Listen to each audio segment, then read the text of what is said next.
Hola, buenas a todas y a todos y bienvenidos a un nuevo vídeo de Pensar es herejía. Hoy tenemos un vídeo largo, un vídeo de esos densos que se acercará probablemente a las 2 horas y que, en fin, es café para cafeteros, pero me da la sensación, después del éxito que ha tenido este canal en la última semana y especialmente a raíz del último vídeo, éxito que por cierto os quiero agradecer mucho porque ha supuesto, digamos, un subidón de motivación para seguir este proyecto, que en cualquier caso iba a seguir, pero la verdad es que ahora sigue con una motivación extra, no lo voy a negar. Así que por delante y antes que nada mi agradecimiento a todos. Y os decía que por esta explosión me da la sensación de que muchos de vosotros sois eso, sois gente cafetera que cuando vea el vídeo de 1 hora y media o de 2 horas va a sentir la misma ilusión que siento yo cuando veo que un canal de lore de Warhammer sube un vídeo de 2 horas, que a mí es algo que me mejora el día. En este vídeo vamos a tratar un tema que a mí me apasiona.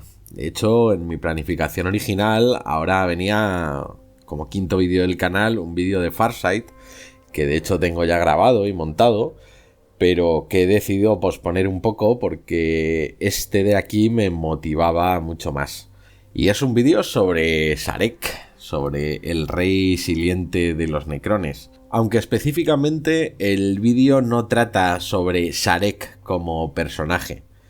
No vamos a hablar sobre sus campañas, ni sobre su dinastía, tampoco sobre su lore pasado demasiado, aunque evidentemente lo vamos a repasar. Este vídeo trata sobre un plan, el plan secreto de Sarek, el plan que Sarek está desarrollando en el universo de Warhammer 40.000 y que todavía no se nos ha revelado. Y ojo, este plan es un plan canónico. ¿Qué quiero decir con esto? Yo no estoy interpretando que Sarek tenga un plan. Es que se da una circunstancia y es que, aunque lo hace raramente, en este caso el narrador omnisciente del universo de Warhammer 40.000, que es Game Workshop, ha confirmado en diferentes momentos que Sarek está en la galaxia, está en la Vía Láctea y que está desarrollando un plan. Concretamente, y os voy a dar la referencia, aunque a mí en general no me gusta mucho dar las referencias, no por nada, sino porque creo que el universo Warhammer es bastante complejo como para a veces depender de una única referencia. Y a veces a mí me llegan inputs de un lado, de otro, a veces, yo lo admito, a veces no soy ni consciente exactamente de dónde sale, porque hay 300.000 novelas. Tengo, digamos, un grupo de creadores y de gente que sabe de Warhammer en la Wikipedia de Warhammer, etcétera, a la cual les consulto, hago búsquedas de información específica, discuto y pregunto sobre temas y en base a eso a veces saco una conclusión de lo que es lore y lo que no es lore, o lo que es canon y lo que no es canon. En este caso, según he estado investigando, si hay una referencia directa, y la voy a dar, que es el Codex Necron de 9ª edición, editado en 2020, en cuyo trasfondo se dice explícitamente, más o menos, estoy parafraseando, pero se dice algo así como: desde su regreso, Sarek no ha compartido los verdaderos motivos de su vuelta, ni siquiera con los faraones más antiguos. Pero sus actos muestran una lógica que apunta más allá de los conflictos actuales. Algunos creen que el rey siliente se prepara para algo que aún no ha llegado. Esto, si se dice en un códex, que en principio nos lo está contando el narrador omnisciente de Warhammer 40.000, no es una sugerencia o una interpretación. No es algo que en una novela dice un inquisidor y que por lo tanto es interpretable si es verdad o no, o si es lo que cree el inquisidor o no, o si es el inquisidor intentando engañar a su interlocutor o lo que sea. Esto en principio es una verdad. El rey siliente, Sarek, está en la galaxia desarrollando un plan que no ha compartido con nadie. Y el kit de la cuestión está ahí. Si tiene un plan, pero no lo ha compartido con nadie, y el narrador omnisciente tampoco nos lo dice, ¿en qué consiste ese plan? ¿A qué afecta ese plan? Y este vídeo de escenarios de lo que trata es justamente de analizar eso. ¿A qué estructura del universo de Warhammer 40.000 puede afectar este plan? ¿Está diseñado para cambiar la galaxia, su especie, para prepararse ante algo? En este sentido, yo creo que hay una comparación interesante con los tiránidos. Lo hablaba en el vídeo sobre los escenarios tiránidos. Con los tiránidos nos pasa una cosa parecida. Y es que el narrador omnisciente del universo nos dice y nos afirma que hay una flota principal que no ha llegado, que está fuera de la galaxia y que es gigantesca. Y no nos dice nada más. No nos dice dónde está, no nos dice cuándo llegará, no nos dice qué tamaño real tiene, solo nos dice eso. Hay una flota, está viniendo y es gigante. Pues aquí ocurre un poco lo mismo. Sabemos que hay un plan, sabemos que Sarek lo está desplegando, pero no sabemos qué parte del universo va a alterar cuando empiece a revelarse.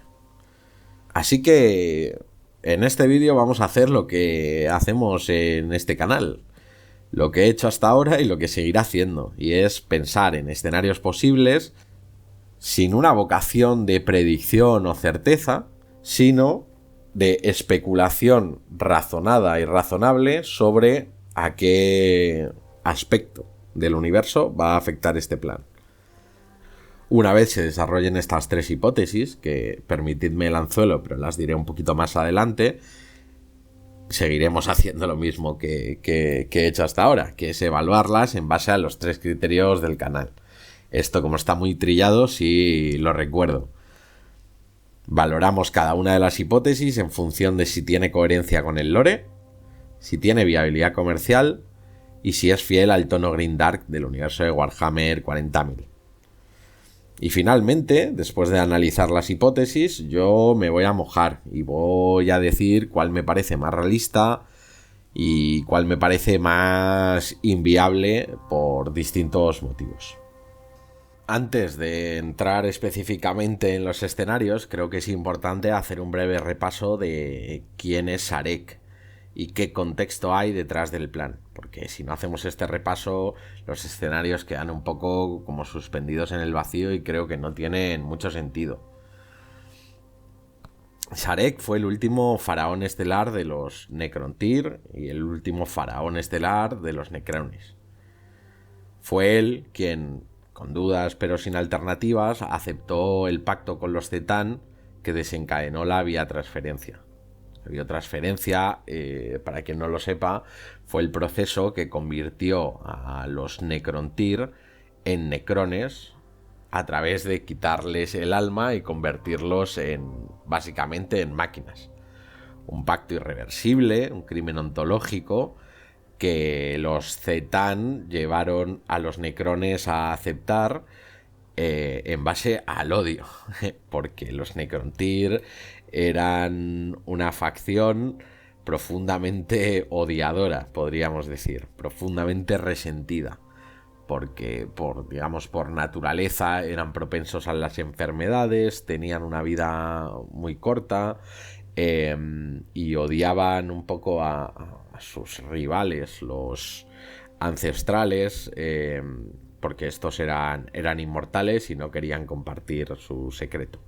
Entonces se aliaron con los Zetán, que eran una suerte de dioses estelares, que también odiaban a los ancestrales, o que por lo menos querían destruirlos, y se convirtieron en unos robots sin alma. Al menos unos robots sin alma en la gran mayoría de las capas de la población, porque es verdad que los dirigentes, entre ellos Sarek, sí que mantuvo el alma, mantuvo la conciencia, y de hecho digamos, era el que dirigía a los necrones de manera automática. Al ser básicamente robots de combate sin conciencia, tenían insertados unos protocolos de obediencia que los cuales Sarek podía activar para simplemente dar órdenes y que se cumplieran. Pero es cierto que Sarek, aunque aceptó este trato,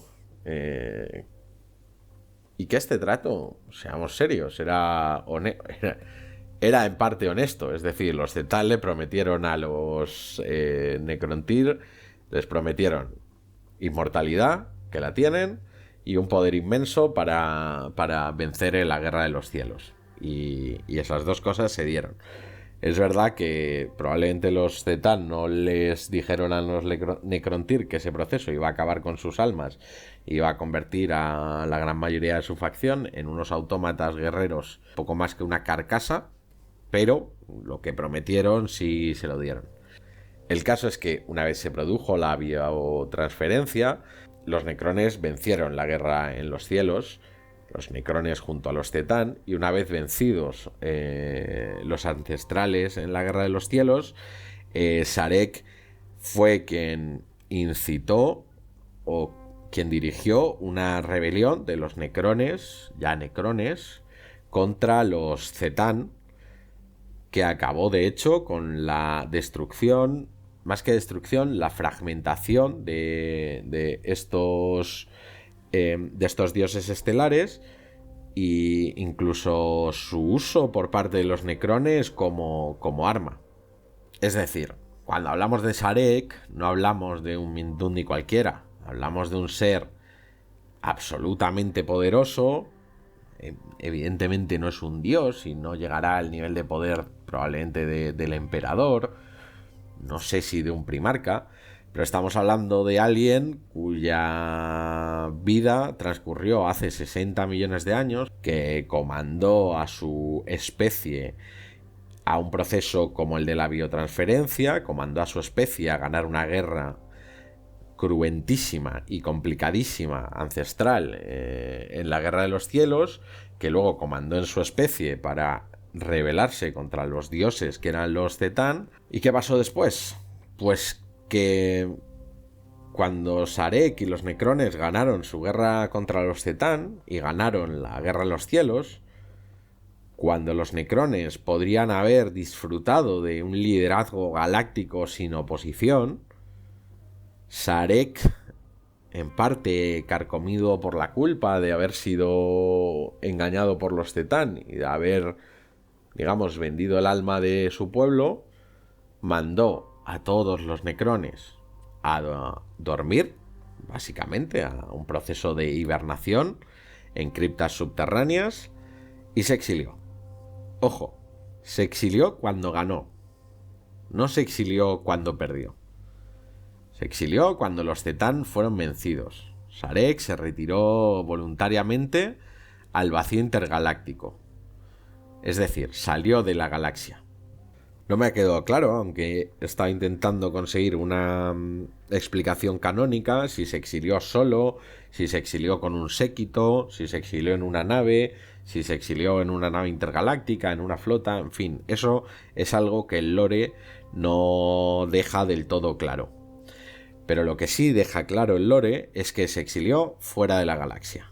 Es decir, hace 60 millones de años, cuando los Necrones eran prácticamente la única fuerza que quedarían Eldar, pero pocos, y bastante magullados. Pero cuando los Necrones lo tenían todo para liderar la galaxia, su líder decidió que un liderazgo sin alma no valía la pena. Mandó a todo su pueblo a dormir la mona a 500 metros bajo tierra, o los que fueran. La verdad es que no sé qué tan hondas estaban las criptas necronas, pero asumo que bastante hondo.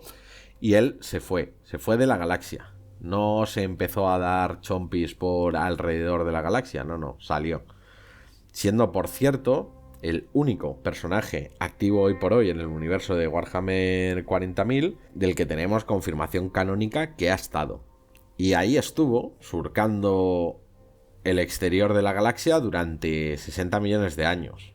¿Qué hizo? ¿Con qué se encontró? Pues el canon no lo dice. Solo nos hace una mención. Y es que cuando estaba fuera de la galaxia, vio una amenaza de proporciones galácticas que lo hizo volver. No sabemos qué hizo. Sí es verdad que hay bastantes interpretaciones, y yo creo que son válidas, de que él se exilia un poco con la promesa, aunque sea implícita, de volver cuando sea capaz de revertir su decisión, es decir, cuando sea capaz de revertir la biotransferencia. Hay veces que se asume que esto es así, que es canon. Yo no he podido encontrar ninguna mención canon que, digamos, confirme que se fue con esa promesa. Entre otras cosas porque, no lo he explicado antes, pero Sarek es el rey siliente, el rey que no habla. Dentro de la mitología necrona y dentro de la forma de gobierno necrona, tenían, digamos, un sistema de gobierno donde había un rey siliente que no hablaba y dos reyes más que hablaban, digamos, en representación suya. Entonces, como el rey siliente no habla, es difícil a veces interpretar lo que quería o no quería. Ya digo, yo no creo que sea canónico que él se va con la promesa de regresar cuando sea capaz, cuando encuentre la forma de revertir la biotransferencia, pero me parece una asunción válida. Y repito, podemos asumir por qué se fue, no tenemos ni idea de qué hizo durante los 60 millones de años que estuvo fuera, pero sí sabemos por qué volvió. Y volvió porque fuera de la galaxia se encontró una amenaza, digamos, inmensa para la Vía Láctea. ¿Y cuándo volvió? Pues Sarek vuelve en los años finales del milenio 41, poco al borde del milenio 42. No he podido encontrar la fecha exacta porque entiendo que Game Workshop no la ha dado, pero hay una cosa importante. Y es que Sarek vuelve antes de la apertura de la Cicatrix Maledictum. Es decir, antes de la caída de Cadia, antes del regreso de Gilliman, pero justo antes. Digamos que Sarek vuelve justo en el momento más tocho de Warhammer 40.000, probablemente desde la herejía de Horus. Ahí es cuando vuelve. ¿Dónde vuelve? No lo sabemos. No, Game Workshop no da, digamos, una localización concreta de dónde está Sarek. Eso sí, sí sabemos que ha vuelto en cuerpo.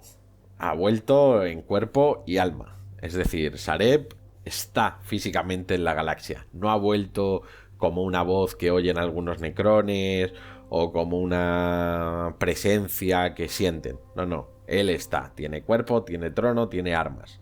Esto lo sabemos, entre otras cosas, porque tiene una miniatura en el juego de mesa. Y tiene también una estructura de mando. Es decir, Sarek, que antes de irse al exilio, y no lo he dicho, desconectó el sistema de obediencia de los necrones, ha vuelto y se ha puesto a dar órdenes a algunas dinastías que ya están activas. Es decir, Sarek está. Varias dinastías ya han entrado en contacto con él, ha ordenado movimientos, ha reactivado tecnologías y ha impuesto su lógica. Y esto lo sabemos a pesar de que no hay ninguna novela donde él hable o se nos haga una narración descriptiva directa de cómo es o cuáles son sus planes. Porque esto del rey siliente, el canon lo ha respetado y Sarek ha vuelto sin pronunciar discurso ni reclamar supremacía. Ha vuelto para actuar. Otra cosa importante, por cierto, es que los únicos que saben que han vuelto son los necrones. Porque ni siquiera los Eldar, que son sus enemigos históricos, parecen haberlo detectado, o al menos no tenemos confirmación de que los Eldar lo hayan detectado. Desde luego, el Caos y el Imperio probablemente ni sepan quién es este señor, que vivió hace 60 millones de años y no tengan ninguna referencia de él. Y ya luego, facciones como los Orcos o los Tau, yo creo que no deben saber ni qué son los necrones. Bueno, los Tau sí, porque se han enfrentado alguna vez. Pero vamos, digamos que los únicos que saben que ha vuelto Sarek, el rey siliente, y que saben de su importancia, son los propios necrones. Con esta introducción sobre el personaje, yo creo que es más que evidente por qué su plan importa. Es un plan de alguien que cargó con la culpa de toda su especie, que regresó por una amenaza que aún entendemos, que no necesita legitimidad, que está operando a una escala que nadie más parece haber y que está operando desde la sombra. Así pues, yo creo que llega el momento ya de entrar en las hipótesis.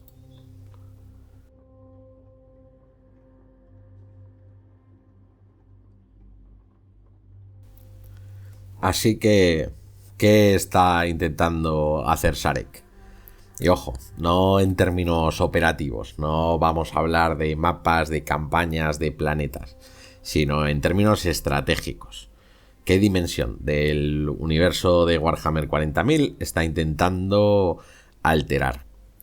Como el rey es siliente y no nos cuenta mucho, esta pregunta la vamos a contestar a través del análisis de hechos. No solo de hechos presentes, no solo de hechos de qué está haciendo ahora físicamente y hacia qué puede ir dirigido, sino también de hechos pasados, de hechos de su lore, de hechos de su personaje. Qué estructuras reactiva, qué tecnologías moviliza, qué dinastías despierta, qué guerras no inicia, qué ignora, qué puede tener dentro y qué quiera resolver. Y a partir de este análisis, que luego entraremos un poco más en profundidad en los motivos, pero creo que ya va siendo hora de dejarme el anzuelo barato y deciros cuáles son los 3 escenarios que vamos a analizar, surgen estos 3 hipótesis plausibles. No porque las diga el códex, sino porque encajan con lo que sabemos del personaje, de su historia y de su contexto. La primera hipótesis que se va a analizar es si el plan de Sarek está dirigido contra la disformidad misma. La segunda hipótesis es que el plan de Sarek que esté dirigido a modificar la condición actual de los propios necrones. Y la tercera hipótesis es que su estrategia esté centrada en la amenaza de los tiránidos. Estas 3 hipótesis son excluyentes entre sí, al menos en parte, pero hay matices. Es cierto que son hipótesis que pueden solaparse, interferirse o encadenarse. Pero creo que en este vídeo es importante que las trabajemos como escenarios separados. Cada uno tiene sus argumentos, sus riesgos y sus consecuencias. Por lo tanto, serán evaluados en base a los criterios del canal como si fueran escenarios excluyentes. Y antes de entrar en ellos, como os decía, vamos a hablar un poquito de los aspectos técnicos, ¿no? Porque quiero hablar un poco de qué tipo de acciones voy a analizar, porque estas acciones se pueden interpretar de una u otra manera en función del escenario en el que nos ubiquemos. Entonces, para no repetir y no contaros una cosa en el escenario 1 y tener que volver a contarla en el escenario 3, prefiero abrir un poquito esta sección donde cuento qué aspectos técnicos vamos a tener en cuenta y así luego los escenarios ya digo directamente la interpretación. Porque Sarek está en este universo haciendo cosas, a pesar de que no hable. Ha empezado a mover cosas concretas, a desenterrar tecnologías antiguas, cosas que no siempre encajan del todo en una campaña militar. En primer lugar, hablaremos bastante de las dinastías. Sarek no está despertando a todos los necrones. Es cierto que no sabemos si lo puede hacer, pero no parece estar intentándolo. No parece estar movilizando a su facción para una guerra total. Su patrón de reactivación parece selectivo. Reactiva mundos dormidos, pero no con urgencia ni con volumen. Es como si despertara lo que necesita, lo que puede usar. No da la sensación de que los números sean su principal objetivo. Segundo lugar, vamos a hablar de reactivación de estructuras arcanas, de tecnologías olvidadas, de tecnologías necronas. Recordemos, los necrones, poblaron la galaxia hace 60 millones de años. Eso significa que su nivel de desarrollo tecnológico es inentendible para el ser humano. Y tienen muchísima tecnología que simplemente el imperio de la humanidad ni ninguna otra facción sabe exactamente qué es ni para qué sirve. Y Sarek lo que parece estar haciendo claramente es desenterrar objetos y estructuras de su época. Hablamos de reactores planetarios, nodos estelares, estructuras que nadie entiende del todo, pero que han demostrado poder importante para alterar las leyes cósmicas. Una de estas estructuras son los pylons o pylons. No sé cómo se traduce en castellano, entiendo que pilones, pero bueno, diré pylons para que sea todo más fácil. Los pylons, una especie, creo que de obeliscos que están hechos de un material que se llama piedra negra y que fueron construidos por los necrones en la época de la Guerra de los Cielos, básicamente para luchar contra la disformidad que usaban sus enemigos. Dejaron un montón de pylons puestos en sus mundos que estuvieron allí durante milenios, sin nadie sabiendo exactamente para qué servían. Recientemente han tenido un papel preponderante en la apertura del Ojo del Terror, la Cicatriz Maledictum y la caída de Cadia, porque Cadia estaba plagada de pylons. Bueno, no sé si plagada, no sé si había, no sé cuántos había ahora mismo, pero había pylons que lo que hacían era, digamos, mantener medio cerrado el ojo del terror. Y fue Abaddon el Saqueador, el paladín del caos, quien se dio cuenta de que eran los pylons lo que no le permitía abrir el ojo del terror, y los destruyó. Y cuando los destruyó fue cuando todo cayó. Otro elemento que vamos a mencionar en los escenarios es el Nexus Paria. El Nexus Paria es una región entera de la galaxia donde la disformidad colapsa activamente. El Imperio no sabe bien qué lo causa, pero los códex lo atribuyen a influencia necrona, probablemente simplemente a pylons o pylons. En toda esa región los poderes psíquicos fallan, la fe se apagan. Incluso los marines espaciales, los astartes, pierden su propósito. Digamos que la galaxia se vacía de alma y de sentido. No tanto como una tormenta, sino como una señal como una señal que existe en toda una región galáctica y que hace que la disformidad deje de actuar, como si la bloqueara. Y sin disformidad, todo lo que son seres sintientes, digamos, empiezan a fallar en su quehacer normal. El Nexo Paria, ya os digo, es una región y esto lo que se sabe es que está provocado por los necrones. No sé si dicen explícitamente que por pylons o por otro tipo de influencia, pero claramente necrona. De hecho, ahí hay necrones y de hecho el Imperio de la Humanidad se ha enfrentado ahí con necrones despertados por Sarek.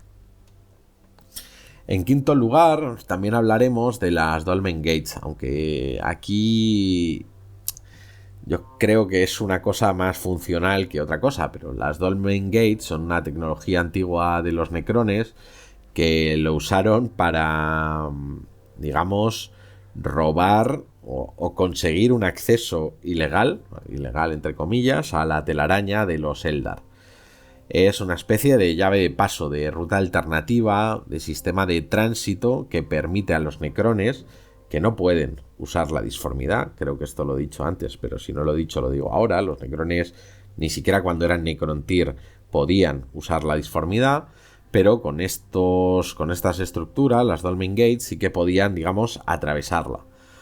Y Sarek los está desenterrando, eso sí sabemos, que está recuperando rutas por la telaraña que la galaxia había olvidado. Aquí se acaba este breve, no tan breve, repaso técnico.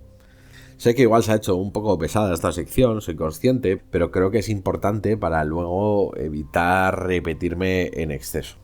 Así que espero haber dejado más o menos claro qué son estas cuestiones y sobre todo que estas cuestiones están, pero su función dentro del plan de Sarek no están explicitadas dentro de los códigos o las novelas. Nosotros sabemos que existen y para qué sirven, pero no para qué los quiere Sarek. Y por lo tanto, yo considero todo esto parte de la interpretación que vamos a hacer ahora.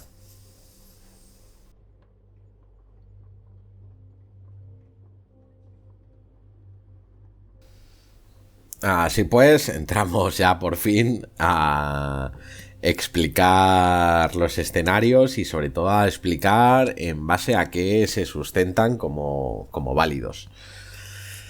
La primera hipótesis, el primer escenario, es que el plan de Sarek sea contra la disformidad.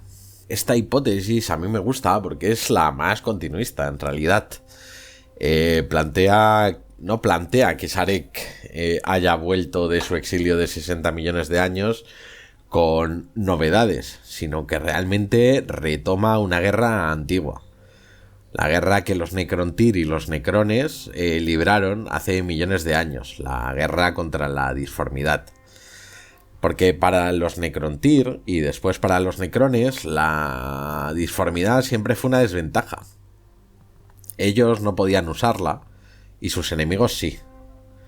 En la Guerra de los Cielos eso casi los condena. Los ancestrales y los Eldar navegaban por la disformidad, tenían la telaraña, podían ir de un sitio a otro de la galaxia muy rápido. Ellos no. Y eso prácticamente les llevó a la derrota. Les llevó a la derrota en primera instancia y luego, cuando entraron los Zetan en acción y se produjo la biotransferencia, les volvió a casi llevar a la derrota al final. Entonces, ya en los tiempos de la Guerra de los Cielos, los Necrones desarrollaron tecnologías para contener o neutralizar la disformidad. Y lo hicieron con bastante éxito. Tecnologías como los pylons que hablamos antes en Cadia fueron construidos por los Necrones en esa época para contener los poderes de la disformidad que los estaban literalmente borrando del mapa. Así pues, esta interpretación o este escenario no necesita demasiada reescritura. Supondría que Sarek ha vuelto para terminar lo que dejó a medias como rey siliente de los Necrones hace 60 millones de años. Aparte de los pylons, como hemos hablado antes, el Nexo Paria es otro buen argumento para defender esta teoría. Como decíamos, el Nexo Paria es una región donde la disformidad no actúa. Y con la anulación de la disformidad en esa región se producen una serie, digamos, de catastróficas desdichas, podríamos decirlo, para todos los seres sintientes, para el Imperio y desde luego para el Caos y para, digamos, todas aquellas facciones que usen activamente la disformidad. Aparte de los pylons y de el Nexus Paria, los Dolmen Gate también podrían interpretarse como un argumento a favor de esta hipótesis. Permiten el acceso a la telaraña sin usar la disformidad. Y es una tecnología olvidada que Sarek está claramente reactivando. Está bypaseando, digamos, la disformidad y con ello al caos. ¿Qué quiere hacer con todo esto? Es decir, ¿cómo quiere afectar a la disformidad? Pues para ser honestos, eso sí que no lo sabemos. No sabría decir, y no tengo argumentos para defender una cosa u otra, si su objetivo es eliminar de forma completa el RAP, o encerrarlo, o debilitarlo, o exiliarlo, o dejarlo activo solo en algunas zonas, o desactivarlo en zonas muy amplias para llevar a cabo algún otro objetivo. Todo es posible. Pero lo esencial, digamos, de esta hipótesis es esa, que Sarek estaría intentando reconfigurar la relación entre el espacio real y la disformidad. No como una venganza, sino como solución final a un problema que lleva millones de años sin resolverse y que afecta a los Necrones. Porque ¿quién sufriría si Sarek lograra cerrar la disformidad? En primer lugar, el caos, que se quedaría sin puerta y se quedaría, digamos, sin espacio físico donde pasar de un plano a otro. Desde luego que el Imperio, porque el Imperio usa la disformidad para la navegación. Sin disformidad, olvidémonos, no hay Imperio, porque es tan extenso que para el Imperio es imposible depender de, digamos, la navegación física por el universo. Necesita la disformidad para entrar en el plano disforme y salir al plano físico por otro lado de la disformidad en otro punto mucho más alejado. Y desde luego los Eldar también sufrirían mucho, aunque Los Eldar ya han sufrido suficiente. En síntesis, prácticamente todos las facciones, salvo los Necrones y quizá los Tau, sufrirían sin la disformidad. Son prácticamente los únicos que pueden vivir sin ella. Y son los únicos que sí están llevando a cabo acciones que la pagan, aunque sea poco a poco.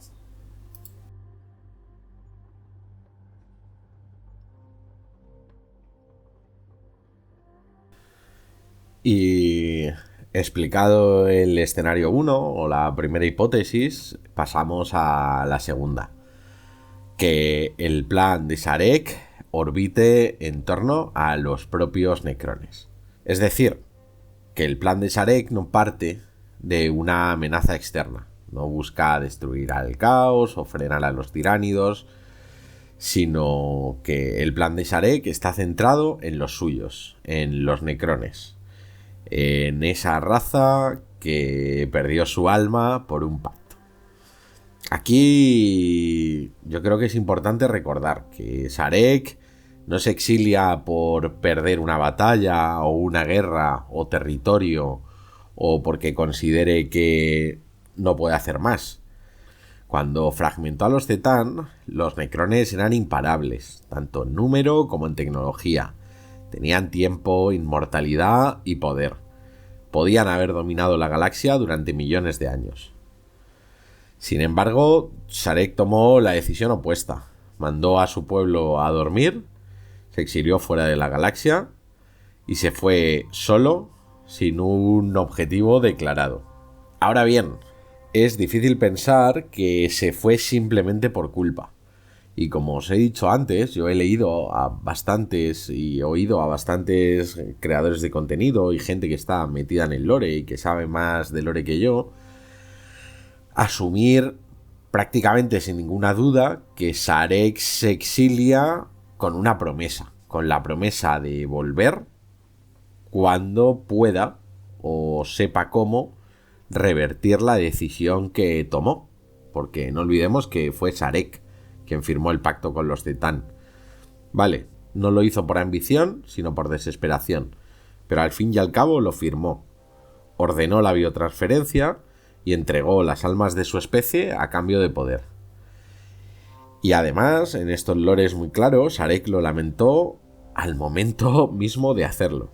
Es decir, cuando termina la biotransferencia y Sarek se da cuenta de que efectivamente tiene un cuerpo mecánico, que ya no siente dolor, que mantiene conciencia, pero que ya no tiene alma, y cuando ve que su raza se ha convertido en una carcasa vacía, aunque muy poderosa e inmortal, pero vacía, se lamenta al instante. Así que el exilio no fue un castigo, sino una penitencia. Y por eso esta hipótesis plantea que la vuelta de Sarek no puede estar desvinculada de esa promesa implícita que hizo. Y que su plan a la vuelta no es, digamos, bélico o defensivo, sino que es personal. Que Sarek ha vuelto para cumplir su promesa, para devolver algo de lo perdido y para aplicar una fórmula que permita a los Necrones volver a ser algo más que máquinas vacías. Quizá no Necrontyr directamente, probablemente pueda ser una fórmula intermedia, pero en todo caso ser algo más que procesadores de combate, digamos puramente mecánicos. Para este escenario tengo que reconocer que hay pocas pruebas tecnológicas que apoyen la hipótesis. No hay estructuras visibles, armas especiales o construcciones como pueden ser los pylons, que hemos dicho que claramente actúan contra la disformidad. Aquí no hay demasiadas miguitas de pan que yo os pueda sacar ahora y decir que encajan. Pero sí hay una pista, y para mí es una pista poderosa, y es que sabemos que Sarek lo quería. Sabemos que se arrepentía de la decisión que tomó y que de alguna manera su exilio estaba vinculado a encontrar una fórmula para revertir esa decisión. Así que yo creo que es válido abrir la hipótesis de ¿y si su vuelta no tiene que ver con la apertura de la cicatrix maledictum o de la llegada de los tiránidos? ¿Y si su vuelta tiene que ver con que ha encontrado la fórmula para devolver el alma a los necrones? Es decir, que lo que vemos, las activaciones, los movimientos, las reestructuraciones, el desentierro de tecnologías, no es para conquistar, sino preparar un cuerpo nuevo para su especie. Quizá una nueva forma de existir, quizá un alma nueva generada desde la materia, quizá es un intento de construir una suerte de redención desde dentro, no lo sé. Ya os digo, no quiero entrar tanto en el cómo, porque creo que especular sobre el cómo sí es un ejercicio demasiado abstracto, pero sí creo que es relevante al menos sacar a la palestra esta opción y esta hipótesis. Quizá pueda parecer algo improbable y pueda, digamos, sufrir de falta de respaldo tecnológico, pero tiene algo que los otros dos escenarios no tienen y es alma, ¿no? El eco de una promesa. Digamos que tiene carácter y el carácter es Sarek, que repito, es un líder de una facción que reinó hace 60 millones de años, que pudo reinar muchísimo tiempo más, que tiene una historia trágica de exilio, de redención, de arrepentimiento y que honestamente, por mucho que sea siliente, a mí me cuesta pensar que vuelve reseteado. Que simplemente vuelve porque ha visto una amenaza y porque simplemente, no sé, ¿no? Quiere salvar a los suyos. No digo que sea imposible, ni siquiera digo que sea improbable, y no digo que este sea el escenario que a mí más me gusta. Un poquito más adelante me mojaré y tomaré partido. Pero sí creo que como hipótesis tiene que estar sobre la mesa.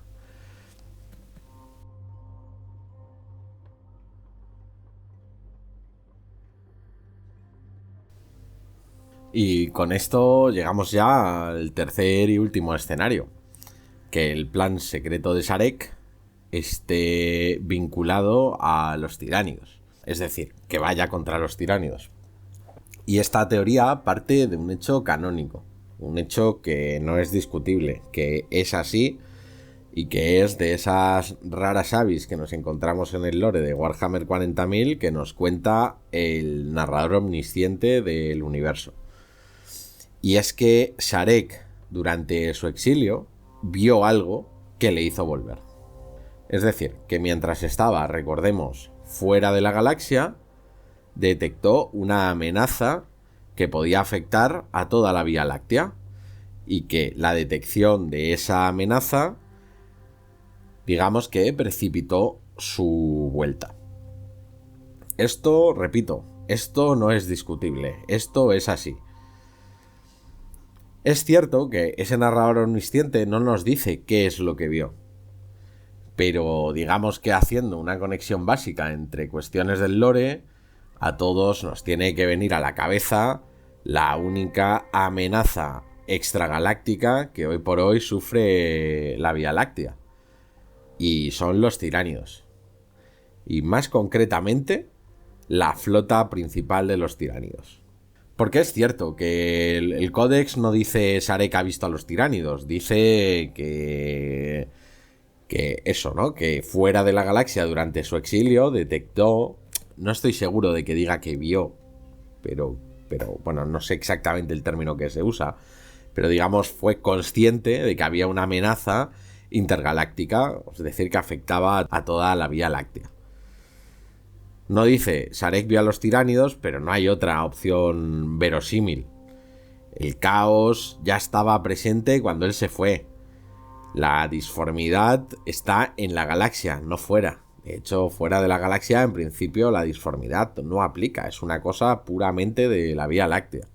Y desde luego otras opciones, como los Eldar o los Zetan, pues no tiene ningún sentido que sean. No ha habido otra especie o otra amenaza que haya emergido desde el vacío intergaláctica. Solo una amenaza se aproxima desde fuera, con intención devoradora, y son los tiránidos. Y aunque es obvio que los tiránidos son una amenaza para la vida en la Vía Láctea, hay quien podría decir, oye, pero ¿los tiránidos son una amenaza también para los necrones? Claro, a primera vista no parece lógico, porque hay algo establecido y es que los tiránidos consumen materia orgánica. Y como sabemos, los necrones no están hechos de materia orgánica, son metal, son hojalata. Son estructuras, digamos, superficiales. De hecho, los necrones funcionan como una especie de contrapeso perfecto contra los necrones, porque no los alimentan. Los pueden confrontar, pero no los alimentan. Los tiránidos, cuando llegan a un planeta, suelen hacer un cálculo, que es cuánta masa nos va a costar comernos este planeta y cuánto vamos a recuperar al hacerlo. Y normalmente ese cálculo es a favor de los necrones. Las bajas que tienen las pueden reponer con la materia orgánica que consumen. Claro, con los necrones esto no pasa. O no pasa del todo. Lo que es a los necrones no se los pueden comer, no los pueden engullir, no los pueden digerir. Y por lo tanto no les retorna nada atacar a los necrones. Y por otro lado, los necrones a priori tampoco tendrían que temer en exceso a los tiránidos, ya que no son su enemigo natural, digamos. No es una competencia directa, no hay un odio mutuo ancestral. Pero este análisis es un poco superficial, porque hay por lo menos 3 motivos por los cuales para los necrones los tiránidos sí son una amenaza. Porque los tiránidos no solo comen, desmantelan, esterilizan, absorben mareas, atmósferas, presión tectónica, capas fértiles, esporas, bacterias, minerales. No dejan mundos conquistados, ni siquiera dejan mundos arrasados. Dejan literalmente cascarones sin vida. Y eso sí amenaza a los necrones. En primer lugar, porque en una galaxia devastada por los tiránidos, la restauración se vuelve imposible. Recordemos, Sarek no quiere que los necrones simplemente sobrevivan. Quiere recuperar el alma que su pueblo perdió. Una forma de existencia más plena, un cuerpo nuevo, un propósito. Y eso requiere biomasa, requiere condiciones planetarias, herramientas, laboratorios, materia con la que experimentar. En un universo arrasado por los tiránidos no habría nada, no quedaría vida. Y por lo tanto, salvo que Sarek pretenda convertirse en un dios, y es algo que dudamos, ya que además no tiene ningún tipo de interacción con la disformidad, haría imposible crear vida de la nada. Si los tiránidos consumen todo, el futuro de los necrones ya no es viable. No porque los mate directamente, sino porque niega el contexto que les podría permitir volver a ser lo que una vez fueron. La segunda razón es que los tiránidos arrasan incluso sin querer. Muchos mundos tumba necrones están dormidos. Se asientan en planetas donde hay vida. Aunque los necrones no estén despiertos, ahí están. Y es bastante lógico pensar que si los tiránidos llegan a esos mundos, incluso aún sin querer, colapsen accesos subterráneos a las tumbas Necrontyr, destruyan estructuras no activadas, erosionen capas geológicas necesarias para la reactivación, y todo esto lo harían sin siquiera saber que lo han hecho. La razón 3, si queréis, es un poco más filosófica, y es que los necrones son una civilización de orden, de lógica, de control, de geometría, de ciclos. Es una facción inspirada en el antiguo Egipto. Los tiránidos son solo entropía viva. Cada enjambre es imprevisible, cada paso es irreversible. Incluso aunque no lo destruyeran, desorganizarían la galaxia de forma irreversible. Y es lógico pensar que para Sarek esto es intolerable. Y creo que con esto queda claro cuál es la hipótesis. que Sarek ha vuelto con un plan para enfrentarse a la flota principal tiránida. No sabemos cómo, y aquí vuelvo a recordar que tenéis un vídeo sobre los escenarios tiránidos que creo que puede desarrollar más esta cuestión, y en el que de hecho menciono a Sarek. Puede que quiera revivir mundos como línea defensiva, que esté preparando algún tipo de guerra indirecta, que busque desviarlos o manipularlos o dividirlos. Pero el principio de esta hipótesis es claro. Si los tiránidos llegan, ningún plan sobrevivirá. Ni el de Sarek, ni el de nadie. Y ojo, esto no significaría que Sarek se convirtiera en un héroe de las razas vivas, porque no lo haría por altruismo. Sarek desprecia toda la vida que no sea Necrontyr. Todo lo que no sean necrones para él son razas menores y las desprecia profundamente. Pero sabe que una galaxia vacía no le sirve a nadie. Y si quiere redimir a su pueblo, necesita una estructura que sobreviva al enjambre. Así pues, siendo el único personaje que ha visto esa amenaza, a mí es una hipótesis que me parece central dentro de este análisis de escenarios.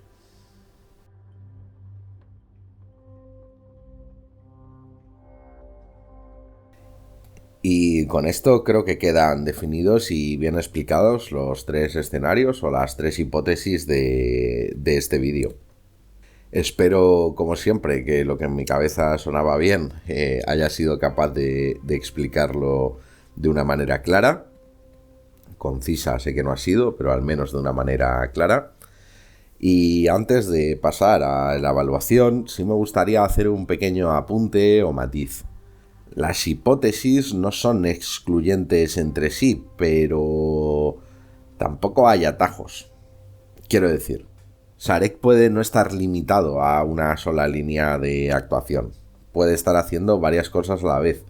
Y de hecho es lo probable, porque creo que las 3 hipótesis que se han dado tienen argumentos suficientemente fuertes como para ya no solo justificar, sino prácticamente dar por hecho que son 3 cosas por las que Sarek está preocupado dentro del universo de Warhammer 40.000.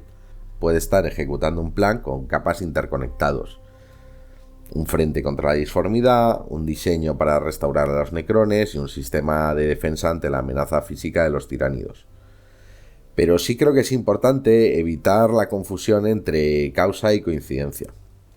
Y esto lo digo porque cuando he estado estudiando para hacer este vídeo he visto mucha gente que, digamos, lo simplifica todo en uno, ¿no? Y que coge las cosas que hay del lore y que ya hemos explicado y que considera que todo son consecuencias, ¿no? Y que todo está interconectado de una manera muy simple.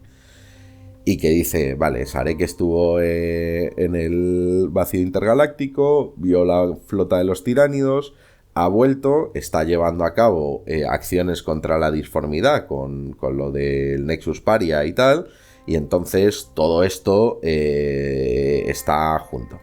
Y a mí sí me parece importante hacer aquí un matiz, y es que, por ejemplo, esto del RAP y las acciones que lleva a cabo contra el RAP y que son evidentes que son contra el RAP, en principio no tienen mucho efecto sobre los tiránidos.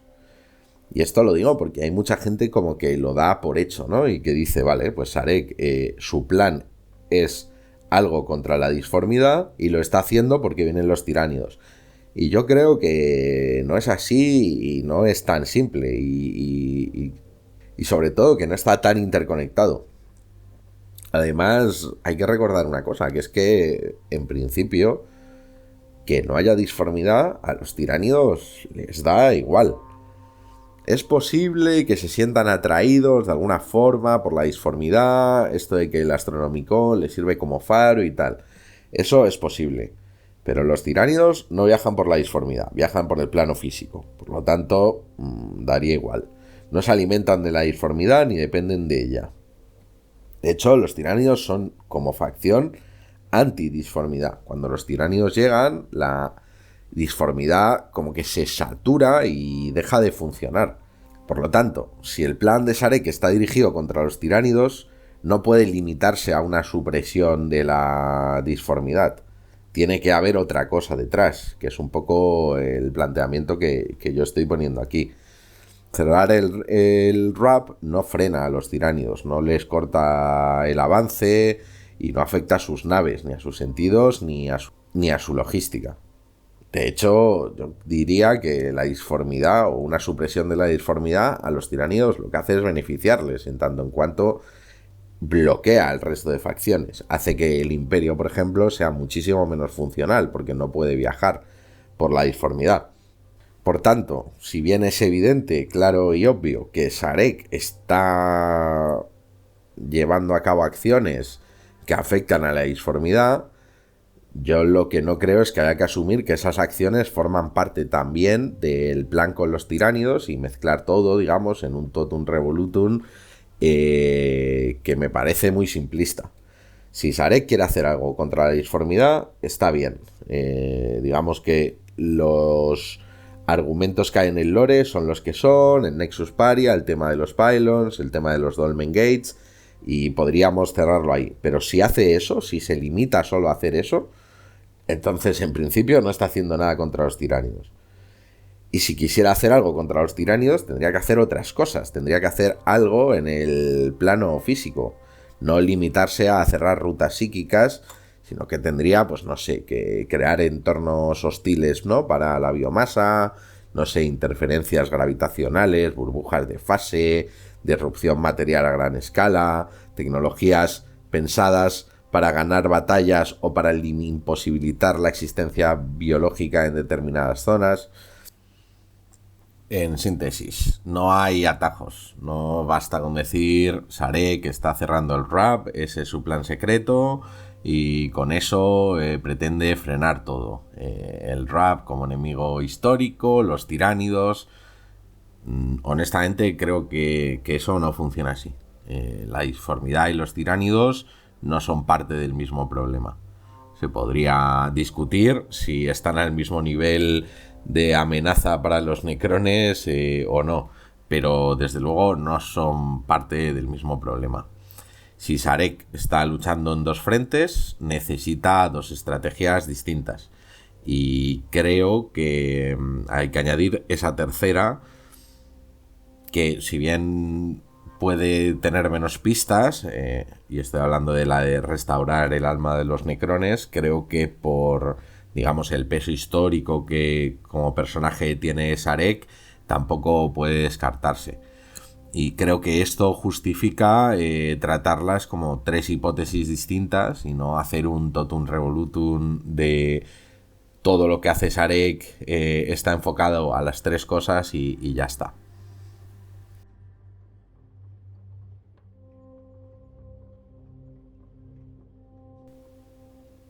Así pues, pasamos a evaluar las tres hipótesis en base a los criterios que se han establecido en el canal, que recuerdo que son coherencia con el lore, viabilidad comercial y encaje con el tono grindark del universo. Y antes de empezar la evaluación, quería hacer una pequeña aclaración, que es que todo este análisis parte de una hipótesis relevante, y es que el plan de Sarek tiene al menos un grado relevante de éxito. Porque si nos ponemos en el escenario de que el plan fracasa, en realidad da un poco igual lo que sea. Todo puede cuadrar, porque si fracasa siempre puede ser, ¿no? Como un escenario continuista donde intentó X pero no le salió y por lo tanto todo siguió igual. Así que, partiendo de la base de que aquí no tratamos de adivinar lo que realmente va a pasar, sino lo que tendría sentido, tenemos que partir de que ese plan tiene al menos un grado de éxito. Porque, si no, lo dicho, cualquier locura puede haber sido intentada y fallida. Y empezamos con el criterio de coherencia con el lore. Aquí tengo que decir que hay uno de los escenarios que sobresale por encima de los otros dos, y es que el plan de Sarek vaya contra la disformidad. Porque básicamente tiene precedentes antiguos, que es la guerra en el cielo, como ya he explicado, los pylons o los pylons, que digamos está claro que afectan a la disformidad, Y además tiene también manifestaciones recientes. Manifestaciones desde la llegada de Sarek al universo de Warhammer 40.000, que es básicamente el Nexus Paria, ¿no? Lo que ya hemos hablado de esa zona de influencia necrona donde la disformidad está acallada. En síntesis, el escenario de que el plan secreto de Sarek vaya contra la disformidad tiene una trayectoria histórica muy fuerte dentro de la civilización necrona. En este sentido, el escenario de los tiránidos también se sostiene bien en cuanto a coherencia con el lore. Sarek ve esa amenaza fuera de la galaxia que, aunque no se nos dice explícitamente, yo creo que todos podemos asumir que es la flota principal de los tiránidos. Y la motivación, digamos, de Sarek encaja con su lógica de personaje, ¿no? No ha vuelto para salvar a la galaxia, sino para evitar que su especie quede atrapada en una galaxia sin estructura y sin vida. A nivel de lore, creo que es perfectamente coherente. El escenario de los necrones es quizá más endeble en base al criterio de coherencia con el lore. No porque lo sea per se, porque sí creo que a nivel histórico es perfectamente coherente y que podemos asumir que Sarek, arrepentido del pacto con los Zetán, está absolutamente alineado con revertir los efectos del mismo, y yo creo que eso es poco discutible. Pero es cierto que para ese escenario no hay pistas nuevas, no hay desarrollos recientes que nos permitan claramente vincularlo a una acción que esté llevando. No hay pistas tecnológicas, no hay activaciones visibles. Entonces, la única línea narrativa que lo justifica a nivel de lore es lo que hemos dicho, que Sarek se exilió arrepentido y pensando en corregir su error. Y por lo tanto, digamos, la fuerza de la idea de que vuelve para cumplir esa promesa que se hizo a sí mismo, yo creo que como hipótesis de redención personal sí es coherente, tanto con su trayectoria como con el lore, más allá de que no tenga un respaldo material observable y reciente. En cuanto a la viabilidad comercial, pues yo diría que en este punto la hipótesis de los tiránidos es la que más fuerza tiene, porque no requiere rediseñar ni reescribir absolutamente nada, porque permite generar campañas, frentes de resistencia, alianzas inesperadas, ¿no? Permite, digamos, situar a los necrones como centro narrativo de una parte esencial del universo Warhammer 40.000, pero sin necesidad de cargarte nada de lo que hay. No te cargarías a los tiránidos porque seguramente seguirían llegando, aunque evidentemente, y como hemos dicho, esto es necesario para Game Workshop, si te cargas esa amenaza completa a la galaxia, es decir, los tiránidos no pueden venir y comerse todo, porque entonces se acaba la galaxia y se acaba con ello el negocio de Game Workshop. Pero digamos, un éxito del plan de Sarek en cuanto a dividirlos, en cuanto a, digamos, nerfearlos de alguna manera, tiene toda la lógica comercial. Los tiránidos seguirían existiendo, los necrones seguirían existiendo y el resto de facciones también seguirían existiendo. En relación con la viabilidad comercial, el escenario centrado en los necrones tiene problemas si se lleva al éxito, porque devolver el alma, conciencia o cuerpo a una especie entera significaría redefinir toda la facción. Nuevas reglas, nuevas mecánicas, nuevas miniaturas. Acordémonos, los necrones tienen sentido en tanto en cuanto son unos robots soldados de lujo. Si de repente se convirtieran en seres de carne, habría que redefinir todo desde cero. Habría que reescribir una nueva facción. Solo tendría sentido, por tanto, como fracaso o como logro muy limitado, ¿no? Una minoría experimental que consigue recuperar su cuerpo y alma de alguna manera. Una anomalía que refuerce el tono trágico, pero creo que en ningún caso podría funcionar si es un éxito absoluto y Sarek logra revertir su error. Su error es parte de la esencia de los Necrones como facción. Así lo ha sido los últimos 40 años y así lo va a ser los próximos 40. Eso creo que es, digamos, inevitable. No se puede echar para atrás. A nivel de viabilidad comercial, el escenario de la disformidad también presenta algunos problemas. Narrativamente es espectacular, pero es muy arriesgado a nivel comercial. Porque si el plan de Sarek triunfa de manera clara, el caos dejaría de tener dioses, o estarían súper debilitados, y el imperio perdería la navegación interplanetaria que le permite existir. Y, amigos, caos e imperio son las dos facciones más importantes de este juego. Son las que más dinero le dan a Game Workshop, tanto en términos de juego de mesa como en términos de narrativa, de novelas, de codes, etc. Y romperlas o debilitarlas tanto equivaldría a poner en peligro todo el sistema. Así que, por tanto, el tema de la disformidad podría hacerse solo si el éxito es parcial o reversible. Si pudieras sellar algunas regiones, aislar algunas zonas, fragmentar el RAP de alguna manera, pero sin cerrarlo del todo. Pasa un poco como lo que hemos dicho de la hipótesis de los necrones. Puede funcionar si su éxito es limitado. Si su éxito es fuerte, yo creo que comercialmente es inviable. Y por último, en cuanto al tono grimdark del universo, yo creo que los tres funcionan bien. De forma distinta, pero los tres funcionan bien. El de la disformidad sería el más apocalíptico, ¿no? El más disruptivo. Cambiaría las reglas que rigen la galaxia. Apagaría el alma de los vivos, colapsaría el caos y el imperio al mismo tiempo.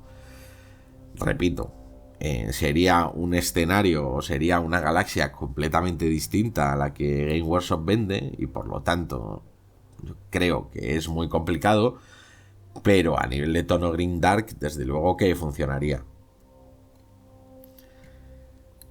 La hipótesis de los tiránidos funciona un poco como la más desesperada, ¿no?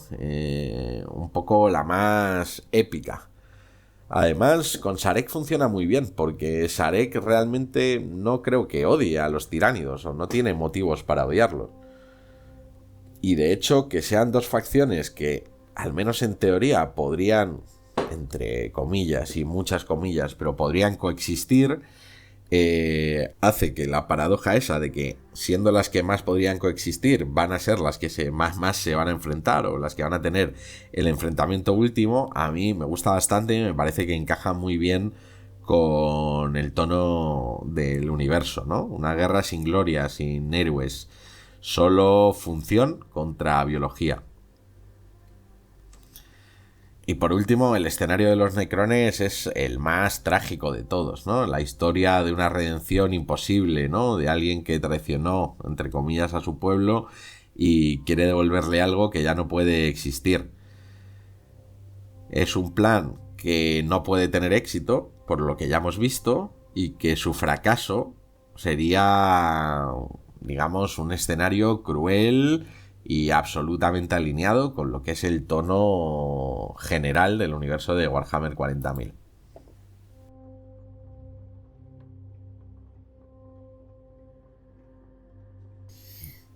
Y diría que después de todo este rato dando la chapa, ya va tocando que me posicione personalmente respecto a qué es lo que veo más relevante o no más relevante, a qué es lo que veo más probable. Y además, ojo, aquí al contrario que otros vídeos, como el de los escenarios tiránidos, grabar y todo el proceso de montar este vídeo a mí me ha gustado bastante porque he visto que es un desarrollo que sí creo que quizá no a corto plazo, pero que a medio plazo Game Workshop se va a ver obligado a desarrollar. Creo que no puede dejar mucho más tiempo a Sarek siendo simplemente siliente, haciendo algunas acciones, pero todo en una bruma de misterio, y que en algún momento tendrá que definirse qué está haciendo y para qué. Así que os voy a trasladar mi opinión. De entrada, el escenario de los necrones, es decir, que el plan de Sarek tenga que ver con devolver el alma a los necrones, creo que es el menos probable de todos. No porque no tenga una justificación, sino porque los otros dos me parecen más urgentes y sobre todo porque sobre los otros dos me parece que hay muchas más pistas. Sarek lleva 60 millones de años en el exilio sin devolverle el alma a los necrones. Dudo que tenga prisa por hacerlo ahora. Probablemente sea un objetivo que sigue teniendo en mente, pero creo que también es probable que encuentre las otras dos amenazas como más urgentes.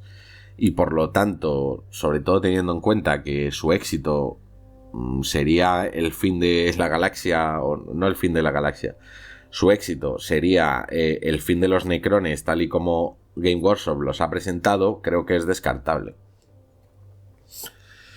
Y nos quedarían los escenarios de que el plan sea contra la disformidad y de que el plan sea contra los tiranios. Aquí yo me voy a tirar un triple y como ya sabéis, no pretendo acertar ni tener la verdad absoluta en ningún caso. Pero yo creo que es más verosímil que el plan de Sarek esté orientado a frenar a los tiranios. A pesar de que las pistas actuales o más recientes del lore apunten hacia la disformidad, y eso lo admito, creo que el de los tiranios es más probable. No porque sea el más espectacular, sino porque encaja con tres cosas muy concretas. Con el canon, que dice que vio una amenaza desde fuera y que yo creo que se puede prácticamente dar por seguro que son los tiránidos. Luego encaja bien con la lógica interna de los necrones como civilización, que no puede coexistir con el caos biológico absoluto. Y con lo que decía, ¿no? Creo que Sarek siempre va a tener en la cabeza que su objetivo final es devolver el alma a los necrones. Y como hemos visto cuando hablábamos de este escenario, que los tiránidos arrasen la galaxia de forma completa prácticamente hace imposible ese objetivo. Por lo tanto, me parece bien que encaja con el alma, nunca mejor dicho, de los necrones como facción. Y por último, que como amenaza externa, creo que los tiránidos son la única que, digamos, tiene la escala necesaria para justificar el regreso del Rey Siliente. Sí, desde fuera de la galaxia vamos a poner que puede ver la disformidad, que puede ver el RAP, que puede haber detectado incluso, no sé, que se fuera a abrir la cicatriz maledictum y todo lo que tú quieras. Pero es que eso ya existía cuando él se fue. Ya ha existido durante todo este tiempo. Si pudo ver eso, pudo ver la energía de Horus, pudo ver la guerra contra las tecnologías del Imperio, en fin, pudo ver muchas cosas. No creo que estemos en un punto, digamos, de quiebre de la galaxia con respecto al caos. Entiendo que la cicatriz maledictum tiene unas implicaciones fuertes, estoy de acuerdo, pero el caos hoy por hoy no amenaza con destruir la galaxia. Es que, de hecho, el caos no quiere destruir la galaxia, el caos no quiere destruir la humanidad, ni siquiera creo que quiera destruir el imperio. El caos necesita que haya guerras porque Khorne se alimenta de las guerras. El caos necesita que haya gente con enfermedades porque Nargel se alimenta de las enfermedades. El caos necesita que haya manipulación y maquinación y planes porque Sens se alimenta de ellos. Y el caos necesita que haya placer porque Slanesh se alimenta de ellos. Por lo tanto, no creo que el caos sea una amenaza existencial a la vida en la galaxia. Creo que todo lo contrario. El caos necesita la vida en la galaxia. Los tiránidos, en cambio, sí lo son.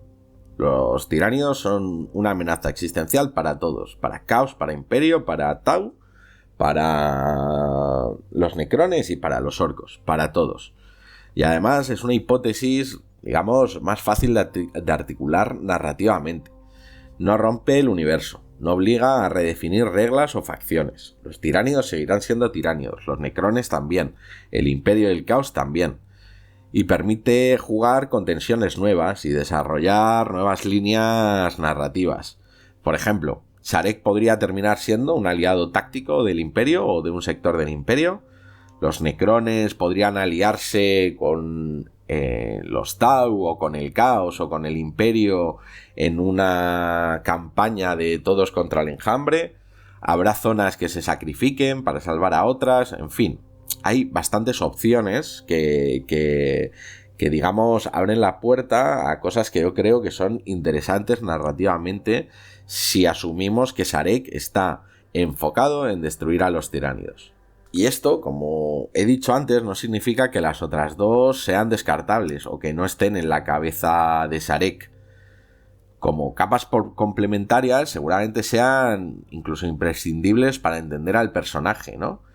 Que la disformidad o el ataque a la disformidad sea un frente paralelo, o que tenga en su cabeza la restauración de los necrones como una aspiración y tal. Yo creo que pueden funcionar como, digamos, subcapas, ¿no? de su estrategia.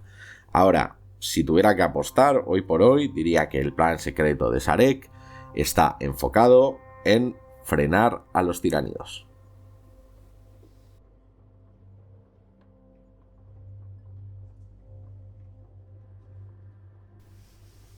Y con esto llegamos al final del vídeo. Sarek es el rey siliente, no ha dado un discurso, no ha reclamado el trono, no ha pedido explícitamente lealtad y desde luego no ha dicho nada. Sin embargo, ha actuado y se ha movido. Y en este vídeo he pretendido analizar sus actos en relación a cuáles son sus verdaderas intenciones. Espero que encontréis las argumentaciones válidas y el vídeo interesante. Y como ya sabéis, pues encantado de leer vuestras reacciones, vuestras teorías, vuestras alternativas o vuestras críticas, si es que las tenéis, a alguno de los argumentos que he puesto en marcha. Yo, como sabéis, no hago esto con un afán de acertar o de explicar la verdad, sino de analizar una cuestión que está abierta y que creo que desde el prisma en el que la estoy analizando tiene sentido. Pero a mí me enriquece mucho también leeros a vosotros, porque hay cosas que se me pueden escapar o contraargumentaciones que he podido no pensar y que invaliden o maticen cosas que yo he dicho. Así que en ese sentido, por favor, sentiros libres para decir lo que queráis y opinar. Quería cerrar el vídeo de nuevo dándoos las gracias por el apoyo que está teniendo el canal en estas últimas semanas, sus primeras semanas de vida. Y nada, y emplazaros a seguir atentos a las novedades, porque pronto saldrá otro vídeo un poquito más corto, de un tema un poquito más acotado, que creo que puede ser igual de interesante. Y en definitiva van a seguir saliendo vídeos porque hay por lo menos 4 o 5 ideas extras que ya están pensadas y que tienen que empezar a ser guionizadas y grabadas, pero que creo que son interesantes y cumplen la lógica de pensar es herejía. Así que muchas gracias y nos vemos pronto.